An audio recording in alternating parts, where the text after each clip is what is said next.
Welcome and good afternoon, everyone. As Stephanie said, my name is Donna, and I'm the ExamSoft coordinator here at the University of Nebraska Medical Center.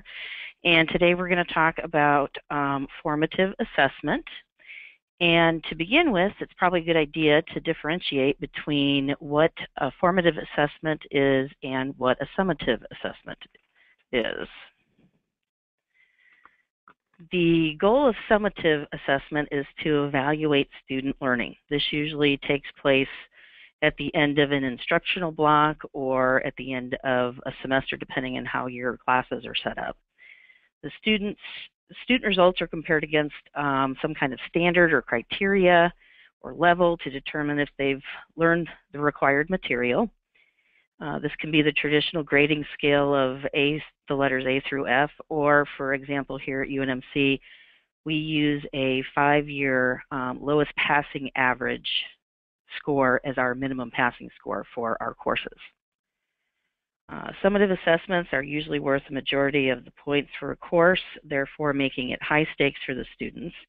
And if they don't perform well on the summative assessments, then there is a good likelihood they may not pass the course. A couple of examples of summative or high-stake assessments include midterm exams, final exams, major term papers, projects, or presentations. So for formative assessment, the goal is to monitor student learning. This usually takes place frequently throughout the instructional time frame. Formative assessment provides feedback to students to identify areas that may need improvement. These types of assessments are also helpful to instructors to identify the concepts that students may not be understanding, and that way they can be addressed at that time. Both types of feedback help in making sure that there are no surprises at the end of the instructional time frame when the summative assessment takes place. Unlike summative assessment, formative assessment is usually low stakes, which means there's small point values involved, and sometimes there are no points given at all. They can be used to count towards a student's grade or just to be used as an assessment to see what their personal knowledge is, kind of like practice exam or practice questions. And I've listed several examples there of formative assessments that we use here on campus. Quizzes, pretests, posttests, IRATs, and GRATs, all of which I will explain in the rest of the presentation here. Concept maps, in-class polling is a type of classroom assessment technique, and then, as I just mentioned, practice questions. Here at our institution, we use ExamSoft and formative assessment before, during, and after class time. And these activities are usually done during some type of small group activity. In the College of Medicine at UNMC, we use ExamSoft with the first and second year medical students. This part of their education, I should say, is when they cover basic science or what's considered preclinical phase of medical school, which would be in-class time and anatomy in the gross lab. Sorry about that. There we go. Here are some of the examples of the small group or formative assessments that we use here on campus. Clinical case discussions, TBL, which is Team-Based Learning, which hopefully some of you have heard of, and POPS, which is Patient-Oriented Problem Solving. So now I'm going to explain what these are. First example of formative assessment is that we're going to discuss today is clinical case discussion. And student groups of no more than 8 per faculty facilitator meet for a 50-minute discussion session with one student acting as the discussion leader, and they rotate that position with each of the small group sessions that take place. Faculty act only as moderators to keep the discussion moving and focused, and to act as an information source or to provide a different perspective not covered by the students. They are not there to lecture or to give answers out. And the conferences are very much a student effort or student-driven and follow a format of answering a set of supplied questions. And the way it works is the case and objectives, which are basically questions, are given to the students in advance of the session. And we usually put them in their handout packet with their lecture presentation handouts. And then at the beginning of the session, a short quiz is given to the students. And there's a couple reasons for doing this. It ensures that the student is prepared to discuss the case. It also makes sure that they have mastered the main points of the case, and then they can become learning issues if they didn't understand them throughout the group discussion. We do a secured 3-question exam, and that way they can, along with the cases, that way they can be reused each year, which reduces time spent by faculty on creating new set of questions every year. They're posted for the students to download ahead of time to prevent any traffic problems with Wi-Fi, and they're not given access to the quiz until they're actually in the small group room with the faculty present. Then they upload the quiz before the session ends, so that ensures that the questions don't leave the room and therefore remain secure. As I mentioned before, the quizzes are posted a day or two ahead of time of the session, which helps with the Wi-Fi issue if that happens to be a concern at your particular institution. And it's also very helpful to troubleshoot any problems that a student might have when they're trying to download the quiz. That way they're all ready to go when they show up to the session. And we usually make the settings so that it's available to download until 10 minutes into the start of the session. This is unfortunately for any last-minute stragglers who submit in the appropriate amount of time, which is right before the session starts, but then are having some kind of trouble getting it to upload. And then, or I should say download, and then the upload, setting that so that it's done by the end of the session ensures that they get credit, and it's a way of checking to make sure that they were actually there. And this also prevents a student that's present at the session from remembering or writing down a password and then giving it to a student who wasn't at the small group session, giving them the password after the session and them being able to still complete their quiz and upload it, knowing what the answers were. And lastly, setting the quiz to remote delete after the end of the session also prevents the same thing from happening where students try to cheat after the session is done, or I should say students that didn't attend try to cheat afterwards because they can't use a password that was given to them on a quiz that's not available for them to actually download or upload anymore. So to see what this looks like, hopefully you guys can see this all right on your end. I use the full screen. But if you look at your posting settings here, this is, of course, the time that our small group starts. And I set the download to 10 minutes into the session. And then if you look over here, the upload deadline, the session was for 2 hours. So the deadline for upload then is at the end of the session. And then down here in the security options area, you utilize the remote assessment deletion. Oops, sorry about that. And then I had that set for about a half an hour after the end of the session. So those students that don't take the quiz and complete it or had some kind of trouble with it, eventually when they restart then and connect to Wi-Fi, that will delete off of their device.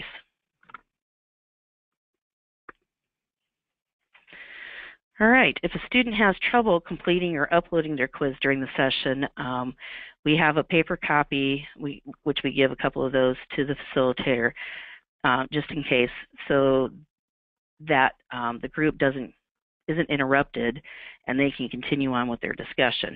The problem with an open or not uploaded quiz is the possibility of a student being able to recover the quiz and obtain the questions at a later time. Usually restarting their device will bring them back into the open assessment.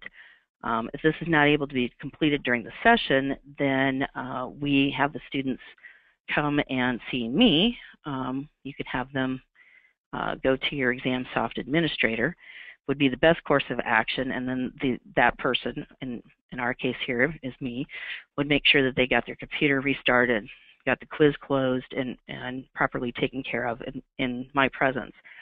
Unfortunately, that's not always an ideal situation. If this is done in the middle of classes and the student doesn't have enough time in between to come see me, then, or an administrator, they should be told in no certain terms that their quiz happens, if it happens to reopen before it self-deletes off the device, that they should immediately close the quiz and report the problem to the administrator or me.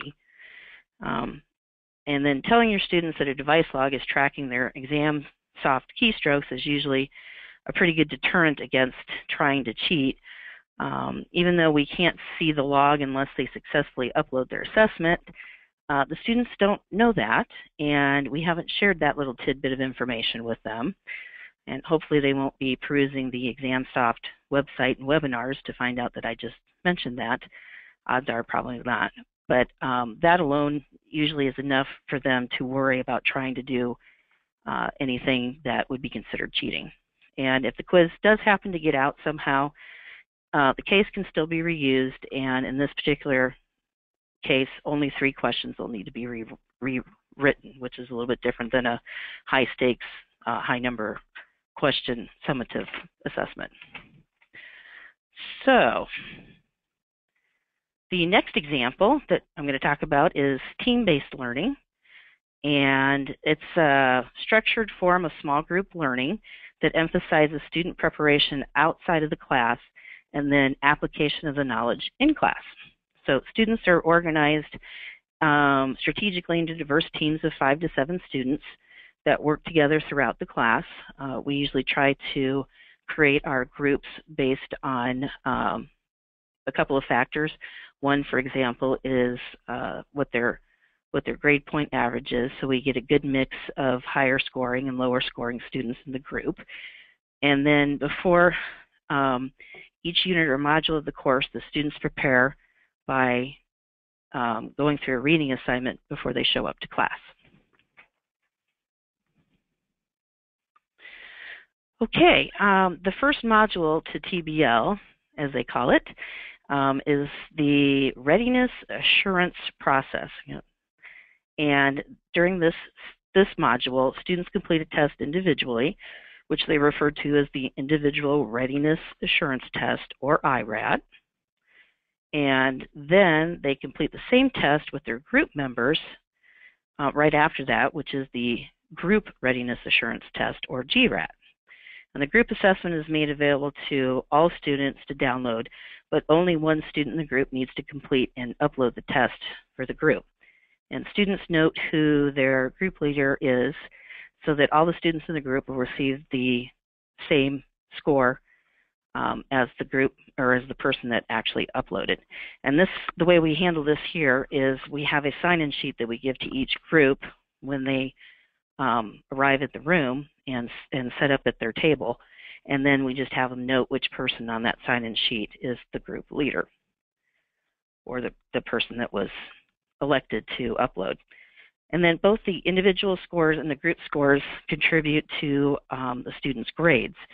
And the tests are typically multiple choice in nature, which bodes well with ExamSoft, of course. And then after the students complete the group test, the questions and the answers are reviewed, and the instructor encourages teams, the groups, to appeal questions that they got incorrect. And the appeals process encourages the students to review the material and evaluate their understanding, and then defend the choice that they made. And then to conclude the readiness assurance process, the instructor gives a mini lecture that focuses on the concepts with which the students struggled the most. So that's your feedback portion. So then during the second module, or the second time the students meet, application activities, which is the application activity part, require the teams to make a specific choice about a significant problem. Importantly, all teams work on the same problem and report their decisions simultaneously. Reporting answers in that fashion keeps groups from being influenced by the choices that other groups might make. And if you take a look at that picture right there, there's a poll there that says number 2, which means that that is group number 2 in this particular example, and there's various ways that schools set these up to note which group is which. And then the other student there is holding up the letter E. As you can see on the table, there's a couple other letter choices. So what happens when all the groups are ready to answer, they all put their card or their answer sheet up to display at the same time. That way they're not influenced by the other groups. And then this structure requires teams to articulate what they're thinking, and it gives teams an opportunity to evaluate their own reasoning when they're confronted with different decisions that other teams have made. Peer evaluation is an important part of team-based learning. It is essential for keeping students accountable to their teammates. So, based on that, the IRAT and GRAT postings, most of those are the same settings that and the reasoning behind it that we use for our clinical case sessions. You know, making available a couple days ahead of time to give them a chance to download without any problems, password given out at the actual session, and available 10 minutes into the start, upload deadline by the end of the session, and then remote delete shortly thereafter. There are a few differences, though. All the students complete and upload the individual assessment on their own, and then when all the groups are done with the IRAT, the one student from the group takes the group assessment, like I mentioned, and so after that, after the group takes their assessment, then TBL also uses the immediate review setting in ExamSoft so that the students can review how they did and find out what the correct answers are. We usually give them about 10 minutes for that, and then they can prepare for the appeals process. And the process of reviewing and preparing for the appeal is a terrific example of formative assessment. The quizzes are low stakes, and the opportunity to work together as a team of learners to review the quiz items and prepare for an appeal really engages the students in the material and requires them to think critically about the content and make connections between old and new content. So if you take a look there, hopefully some of you are using this secure method and allowing for review immediately after, setting a time limit. We usually make the review password too the same as it was to get into the exam, since at this point they've done all the testing that they need to. And we only have them take a look at the incorrect answers because obviously they got the correct answers the first time around. Okay, paper copies of the individual assessments are also made available for this particular event in case they have any kind of technical trouble with the upload. That's just for the individual assessment.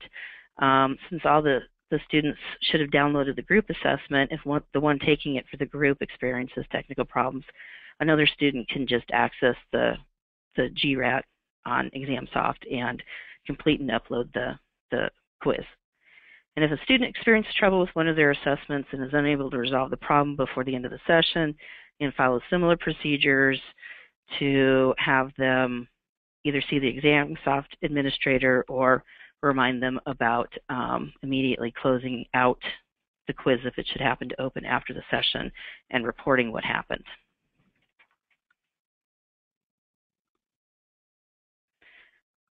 Okay, and that brings us to the last example I'm going to talk about, which is POPS, and that's patient-oriented problem solving. It's very similar to TBL in that it permits students to work in small groups to solve clinical problems, promotes self-learning, encourages clinical reasoning, and develops long-lasting memory. So there's the student preparation outside of the class, like TBL, and then they apply that knowledge in class. A little bit smaller group size than TBL, only 4 students per group. And in addition to a formative assessment at the beginning of the session, there's also one at the end of the session. So this allows the student to see their increase in knowledge and to identify any areas that still require review. All right, how does it work? Okay, the student materials are distributed 3 or 4 days prior to when the groups are scheduled to meet. The student receives learning objectives or questions which they use in preparing for the session. They also receive a pretest with 8 to 10 questions that need to be answered before they arrive at the session. We email them the password to this students after the test has been posted for the pretest. And because of that, well, I'll get into that in a minute.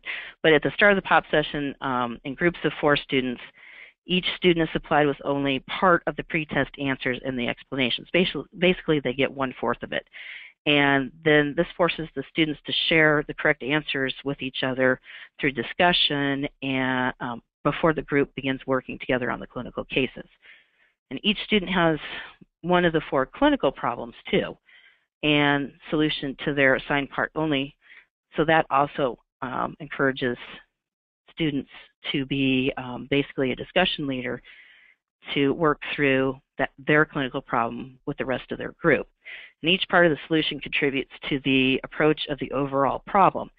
And the students can use textbooks, journal articles, and other resources during the group session.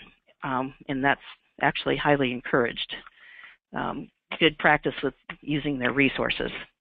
And faculty remain available to act as a resource person during the exercise, but they don't actively participate in the group discussion. And as a side note, with TBL and with POPs, both forms of this small group activity only require a few facilitators or faculty be present if these events are held in a large room with all the students together.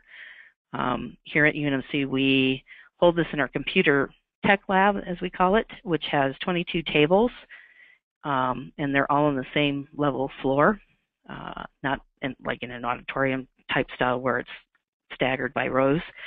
And so we're able to host the entire class of approximately 130 students with only 1 or 2 faculty present, as opposed to when we do the case presentations, where we break the students up into 15 small groups, which means we need 15 facilitators. So getting back to the POPs, feedback on learning is also provided by the post-test, which they take after they do the clinical problems. They take the post-test, and some of the POP sessions here on campus do the post-test during the end of the session, but some of them are completed after the session. It just kind of depends on the amount of time available to the instructor for the class session and how much material that they have to go through. And if completed after the session, we wind up emailing them the password like we did for the pretest ahead of time. And post-test answers with the explanations are supplied only after the post-test is completed, and the opportunity for students to review their answers and the rationale is an important learning opportunity here with POPs. Students can correct misconceptions and identify areas for improvement, and for faculty, areas of need for the entire class can be identified and revisited or clarified. Okay, so now how do we do that with ExamSoft? Pretests need to be completed and successfully uploaded prior to the start of the session. Set the upload deadline for 15 to 20 minutes into the session to allow for any last-minute uploads. Here on our campus, the students are not graded on the pretest since we don't set a time limit for that and have no way of obviously securely proctoring students if they're outside of the classroom. Basically, this is a study type tool for them to prepare for the session. So it's not treated as an actual gradable assessment. And then review feedback is not obviously set on the pretest, so the students must discuss the pretest answers during the POP session, which I mentioned before. They get 1/4 of those answers and then they have to share with each other, which is part of the process. And then remote delete is set for a few days later, just in case a student doesn't realize that their test didn't upload. When we do POPs in small groups, we have quite a few of them going on at a time, and sometimes they don't realize, even though we've told them a million times that they should get the green congratulations screen showing a confirmation of their upload. They don't realize that that's happened until they go in to do the post test for the session or to do another type of quiz or test. So if they contact me about what happened and I make an exception based on their situation, I can adjust the upload date and time on the posting and accept their test. So if you set the remote delete for right away afterwards, you can't go back and allow for any more uploads because it won't let you change that once the delete date is set. And this decision depends on how you will be allowing exceptions or not, if you will be allowing exceptions or not. Sorry about that. Okay, so that was for the pretest portion. Now for the post-test portion, post-test needs to be completed and successfully uploaded if they're done outside of the class time before midnight the same day of the session.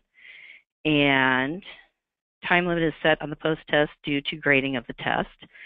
And I usually give them 15 to 20 minutes past the upload deadline for the usual potential problems. And then the remote delete is set for a few days later, like I mentioned before, just in case a student doesn't realize that their previous quiz or test had not uploaded successfully. All right, that kind of brings us to the end here. So some tips for success when trying to add formative assessment to your curriculum. Obviously planning. Start with a course you know well and start simple. Don't get carried away and try to do everything the first year, or you will wind up killing yourself trying to get everything accomplished. Practice first, make sure that it goes right, and to allow for extra time, because no matter how much you plan it, things usually happen and it takes longer than you expected. Then when you go to We do. We've got some questions already in the lined up, but I just wanted to remind everyone now that if you do have questions for Donna, you can pose them in the questions area of the GoToWebinar control panel. If you'll type them in, I'll read them out and give Donna an opportunity to answer. But we already have a couple, so I'm going to go ahead and dive in. Okay, Donna? Okay, sounds great. Perfect. First question is, how are you assigning a group leader in team-based learning without having accusation of favoritism? In other words, how do you pick a group leader and what factors would make someone eligible as a group leader?